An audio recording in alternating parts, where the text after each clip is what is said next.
अस्सलाम वालेकुम, welcome to my YouTube channel. This is Sumbal Naz. Video देखने से पहले मेरी वीडियो को लाइक करना, शेयर करना और मेरे चैनल को सब्सक्राइब करना मत भूलिएगा। इससे पहले हमने काफ़ी ग्लैंड्स को पढ़ा, जिसमें हमने पिट्यूटरी ग्लैंड के इंटीरियर और पोस्टीरियर लोब को पढ़ा, और इसके अलावा वो जो डिफरेंट ऑर्गन्स के साथ, डिफरेंट ग्लैंड्स के साथ लिंक्ड है, हमने उसके बारे में स्टडी किया। फिर थायराइड ग्लैंड को काफ़ी डिटेल से हमने प्रीवियस वीडियो में स्टडी किया।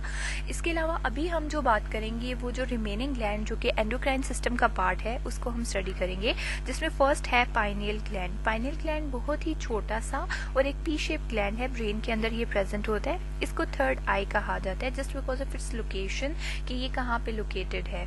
और इसके अलावा इसका जो बेसिकली काम है वो ये है कि एक ये मिस्टीरियस सा ऑर्गन है, लेकिन ये स्लीप वेक साइकिल को कंट्रोल करता है। मेलाटोनिन एक हार्मोन है जिसको ये सिक्रीट करता है। मेलाटोनिन का काम बेसिकली ये होता है, या आप ये कहें कि डायरेक्टली ये ब्लड के अंदर या फिर जो ब्रेन फ्लूइड है जिसको सेरेब्रोस्पाइनल फ्लूइड कहा जाता है, उसके अंदर ये डायरेक्टली रिलीज हो रहा होता है। अगर आप इसकी लोकेशन की बात करें तो ये बिल्कुल सेंटर ऑफ द ब्रेन पे प्रेजेंट होता है, इसी वजह से इसको थर्ड आई भी कहा जाता है। Next one is parathyroid gland. Parathyroid gland 4 small glands होते हैं। ये एक ही बॉडी नहीं होती, बल्कि ये सेपरेट 4 ग्लैंड्स की फॉर्म में मौजूद होते हैं। इनका जो काम होता है वो ये है कि हमारी बॉडी के अंदर कैल्शियम के प्रोसेस को रेगुलेट करना। इसके अलावा ये क्या करते हैं, जो कि इनका जो बेसिकली काम है वो ये है कि जो ब्लड कैल्शियम लेवल है उसको तो रेगुलेट करना ही करना। इसके अलावा जो थायराइड ग्लैंड है उसकी फंक्शनिंग को भी ये कंट्रोल करता है। और अगर इसकी लोकेशन की बात करें तो ये नेक पे प्रेजेंट होता है बिहाइंड द थायराइड ग्लैंड। अगर आप इसकी पिक्चर देखें तो यहाँ पे आपको क्लियर हो जाएगा, ये बैक व्यू है जिसमें थायराइड ग्लैंड का बैक व्यू है, ठीक है, और जिसपे पैराथायराइड ग्लैंड ये येलोइश पार्ट में मेंशन हुए हैं। अब ये देखिए ये 4 स्मॉल ग्लैंड्स हैं जो कि एक दूसरे से डिस्टेंस पे मौजूद हैं। इसके अलावा है थाइमस ग्लैंड। थाइमस ग्लैंड जो है ये स्मॉल ऑर्गन है बिहाइंड द ब्रेस्ट बोन। इसके अलावा इसका जो बेसिकली काम है वो ये है कि ये इम्यून सिस्टम को भी कंट्रोल करता है और एंडोक्राइन सिस्टम की डिफरेंट फंक्शनिंग में अपना रोल प्ले कर रहा होता है। इसका जो हार्मोन सिक्रीट होता है उसको हम थाइमोसिन कहेंगे। थाइमोसिन का अपना ही काम है, ठीक है, ये वो हार्मोन है जो कि हमारे टी सेल डेवलपमेंट में उसकी प्रोडक्शन में अपना रोल प्ले कर रहा होता है। यानी कि अगर सिंपली अगर बात करें तो थाइमस ग्लैंड इम्यून सिस्टम को स्ट्रॉन्ग बनाने में भी काम कर रहा होता है। इसके अलावा ये बच्चों के अंदर बहुत ज़्यादा इसका जो साइज है एज कम्पेयर टू एडल्ट्स ये बड़ा होता है, और जैसे जैसे बंदा बड़ा हो जाता है, जैसे एजिंग आती है, तो जो थाइमस ग्लैंड है वो श्रिंक होना स्टार्ट हो जाता है उसके साइज में। Once you reach puberty, the thymus starts to slowly shrink and become replaced by the fats. अब ये देखिए थाइमस ग्लैंड यहाँ पे मौजूद है, जो कि बताया कि ब्रेस्ट बोन की बैक साइड पे ये प्रेजेंट होता है, और इसका जो बेसिकली फंक्शन है वो ये है कि इम्यून सिस्टम को ये कंट्रोल करता है। Next one is adrenal gland. Adrenal gland को हम सुपर एरिनल ग्लैंड भी कहते हैं। इसके अलावा ये वैरायटी ऑफ हार्मोन प्रोड्यूस करता है, जिसमें एड्रेनालिन हो गया, स्टीरॉइड्स हो गया, एल्डोस्टेरोन हो गया और कॉर्टिसोल हो गया। किडनी के बिल्कुल ऊपर प्रेजेंट होते हैं ये, जैसे कि यहाँ पिक्चर में शो किया हुआ है कि एड्रीनल ग्लैंड बिल्कुल किडनी के ऊपर का जो लाइट ऑरेंज कलर आ रहा है वो एड्रीनल ग्लैंड को शो करता है, और दोनों किडनीज के ऊपर ये प्रेजेंट होता है। अब एड्रीनल ग्लैंड की सिक्रीशन अगर डिस्टर्ब है, ठीक है, उसके हार्मोन्स ठीक से सिक्रीट नहीं हो रहे, तो उसकी वजह से डिफरेंट प्रॉब्लम्स आ जाती हैं। अब वो डिसऑर्डर की काजेस क्या क्या हो सकती हैं, किसकी वजह से एड्रीनल ग्लैंड ठीक से हार्मोन सिक्रीट नहीं कर रहा, तो उसमें जेनेटिक म्यूटेशन एक काज हो सकती है। इसके अलावा ट्यूमर भी एक कॉज हो सकते हैं, और कोई स्पेसिफिक ट्यूमर भी हो सकता है। इन्फेक्शन भी एक रीज़न हो सकता है। इसके अलावा और किसी ग्लैंड में प्रॉब्लम की वजह से, जैसे कि हमने पिट्यूटरी ग्लैंड के बारे में पढ़ा था कि पिट्यूटरी ग्लैंड एक मास्टर ग्लैंड है जो कि कंट्रोल करता है दूसरे काफ़ी ज़्यादा ग्लैंड्स को। तो अगर फॉर एग्जांपल पिट्यूटरी ग्लैंड में कहीं पे भी प्रॉब्लम है जो कि रेगुलेट कर रहा है एड्रिनल ग्लैंड को, तो उसकी वजह से भी डिफरेंट तरह के डिसऑर्डर्स हो सकते हैं। इसके अलावा कुछ मेडिसिन है, उनके साइड इफ़ेक्ट की वजह से भी डिसऑर्डर हो सकता है। कौन से डिसऑर्डर्स जो है वो अफेक्ट करते हैं एड्रिनल ग्लैंड को, या हम ये कह सकते हैं कि एड्रिनल डिसऑर्डर्स किस तरह से अकर करते हैं, वो तब होता है जब हमारे पास पिट्यूटरी ग्लैंड जो है वो हार्मोन्स को कंट्रोल नहीं कर सकता, हार्मोन की जो प्रोडक्शन है या उसकी सिक्रीशन है उसको प्रॉपरली कंट्रोल नहीं कर सकता, उसकी फंक्शनिंग को डिस्टर्ब कह सकते हैं कि वो हो रही है, या फिर बिनाइन या फिर नॉन कैंसरस ट्यूमर भी हो सकते हैं, ट्यूमर की वजह से भी फंक्शनिंग डिस्टर्ब होती है। इसके अलावा कोई और कैंसरस जिसमें मैलिग्नेंट और कैंसरस ट्यूमर भी हो सकता है, बिनाइन ट्यूमर भी हो सकता है और कैंसरस ट्यूमर भी हो सकता है। इसके अलावा इन्फेक्शन भी होते हैं जो कि एड्रिनल ग्लैंड को अफेक्ट करते हैं और उसकी वजह से ऑटोमेटिकली उसकी फंक्शनिंग भी डिस्टर्ब हो जाती है। और कुछ जेनेटिक म्यूटेशन वगैरह होगी जो कि इसकी काजेज़ होती हैं, जो कि हम पीछे भी डिस्कस कर चुके हैं। ये तमाम वही चीज़ें हैं कि पिट्यूटरी ग्लैंड का फेल हो जाना, ट्यूमर कैंसरस या नॉन कैंसरस का अकर कर जाना, या मैलिग्नेंट ट्यूमर का अकर कर जाना, या इन्फेक्शन कर जाना, या फिर डिफरेंट तरह की जेनेटिक म्यूटेशन की वजह से भी प्रॉब्लम हो सकती है। इसके अलावा डिजीज़ हैं कुछ जो कि एड्रिनल ग्लैंड की वजह से होती हैं। एड्रिनल ग्लैंड की अगर कहीं पे भी उसके हार्मोन्स की प्रोडक्शन ठीक से नहीं हो रही, उसमें फर्स्ट है एडिसन डिजीज़।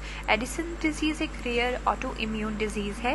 इसमें ये होता है कि जब हमारा एड्रिनल ग्लैंड सही से कॉर्टिसोल को या एल्डोस्टेरोन को प्रोड्यूस नहीं कर सकता, तो उसके रिजल्ट में ये डिजीज़ अकर कर जाती है। सेल्फ डिस्ट्रक्टिव डिजीज़ है और इसमें हमारा जो इम्यून सिस्टम है वो खुद ही क्या करता है, एड्रिनल टिश्यू को अटैक करना स्टार्ट कर देता है। Next one is Cushing syndrome. Cushing syndrome एक रेयर डिजीज़ है और ये तब अकर करती है जब बिल्कुल ऑपोजिट आ जाती है एडिसन डिजीज़ से। एड्रिनल ग्लैंड जब कार्टिसोल की सिक्रीशन को या उसकी प्रोडक्शन को बहुत ज़्यादा कर देता है। लॉन्ग टर्म स्टीरॉइड्स को यूज़ करने की वजह से भी ये सिम्टम आ जाते हैं। आप ये कह सकते हैं, जिस तरह हमने पहले भी कहा कि कॉजेज़ में मेडिसिन की वजह से भी कोई प्रॉब्लम हो सकती है। तो स्टीरॉइड अगर कोई भी पर्सन लॉन्ग टर्म यूज़ कर रहा है तो उसकी वजह से भी सिमिलर सिम्टम्स आ सकते हैं। इसके अलावा है कंजेनिटल एड्रिनल प्लेसिया, इसको CAH भी कहा जाता है। वो लोग जिनके अंदर इनहेरिटेडली हार्मोनल डिसऑर्डर्स अकर कर रहे होते हैं, तो उनको डिफ़िकल्टी होती है कि वो एड्रिनल हार्मोन ठीक से प्रोड्यूस नहीं कर सकते। इसकी वजह से होता ये है कि जो सेक्स ऑर्गन्स हैं उनकी डेवलपमेंट अफेक्ट हो रही होती है। Next one is pancreas. Pancreas की एक यूनिक नेचर है क्योंकि ये एज अ एंडोक्राइन ग्लैंड भी एक्ट कर रहा होता है और एज अ एक्सोक्राइन ग्लैंड भी एक्ट कर रहा होता है। अब जो पेंक्रियाज है उसका डुअल फंक्शन यही है कि डायरेक्टली इनटू द ब्लड भी ये सिक्रीट करता है हार्मोन्स को, जिसकी वजह से इसको एंडोक्राइन सिस्टम कहा जाता है, एंडोक्राइन सिस्टम का पार्ट कहा जाता है।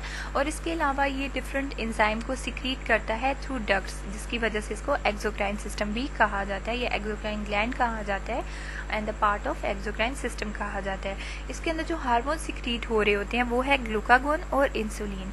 अब इन दोनों का काम ये होता है कि ये हमारे ब्लड के अंदर ग्लूकोज लेवल को कंट्रोल कर रहे होते हैं। अब होता इस तरह से है कि जब हम खाना खाते हैं तो हमारे ब्लड का जो ग्लूकोज लेवल है वो ज़्यादा हो जाता है, तो at that time insulin produce होती है और वो क्या करती है, एक्सेस ऑफ जो ग्लूकोज है उसको कन्वर्ट कर देती है into the form of glycogen, जो कि हमारे लिवर के अंदर जाके स्टोर हो जाता है। और जब रिक्वायरमेंट होती है कि ब्लड के अंदर ग्लूकोज लेवल कम हो जाता है, तो तब ग्लूकागोन क्या करता है, उस स्टोर ग्लूकोज को जो कि ग्लाइकोजन की फॉर्म में होता है उसको कन्वर्ट करता जाता है ग्लूकोज में, ताकि ब्लड के अंदर जो भी ग्लूकोज का लेवल है वो बैलेंस हो। तो बेसिकली इन दोनों का काम ये होता है। इसके अलावा पेंक्रियाटिक जूस जो है वो ये प्रोड्यूस करता है, जिसमें ये होता है कि ये एक लिक्विड की फॉर्म में एक आप कह सकते हैं कि एक मटेरियल होता है जिसके अंदर नंबर ऑफ एंजाइम, जिसमें ट्रिप्सिनोजन हो गया, ठीक है, इलास्टेज हो गया, और नंबर ऑफ एंजाइम इसमें इंक्लूडेड होते हैं, ठीक है। पेंक्रियाटिक लाइपेज भी इसमें इंक्लूडेड है, न्यूक्लियसेस और एमाइलेज भी इंक्लूडेड है। इसके अलावा कार्बोऑक्सी पेप्टाइडेज भी इसमें इंक्लूडेड है। और अब इनका काम ये होता है कि चूंकि ये एंजाइम है, तो एंजाइम जो है वो डिफरेंट हमारी जो मेटाबॉलिज्म है उसको भी स्पीड अप करते हैं, डिफरेंट हमारी जो फंक्शनिंग हो रही होती है उनको कंट्रोल भी करते हैं और उनको रेगुलेट भी कर रहे होते हैं। तो पेंक्रियाज एक बहुत ही इम्पोर्टेंट आप कह सकते हैं कि ये एक एंडोक्राइन या एक्सोक्राइन ग्लैंड है।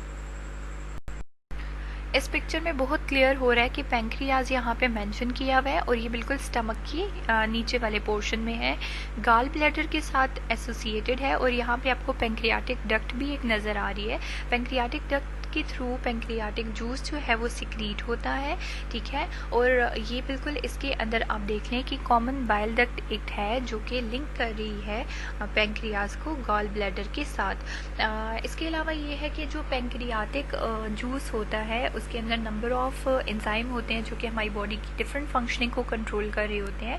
अब इस पिक्चर में बहुत क्लियर हो जाएगा कि as a exocrine portion of pancreas इसके अंदर जो एसिनर सेल्स मेंशन है। इसका बहुत ही एक आप कह सकते हैं कि क्लोजर व्यू लेके और इसको जूम करके दिखाया गया है कि एक्चुअल में ये सेल किस तरह के होते हैं और ये किस तरह से, इसमें यहाँ पे पेंक्रियाटिक आइलेट्स भी शो किए हुए हैं, ठीक है।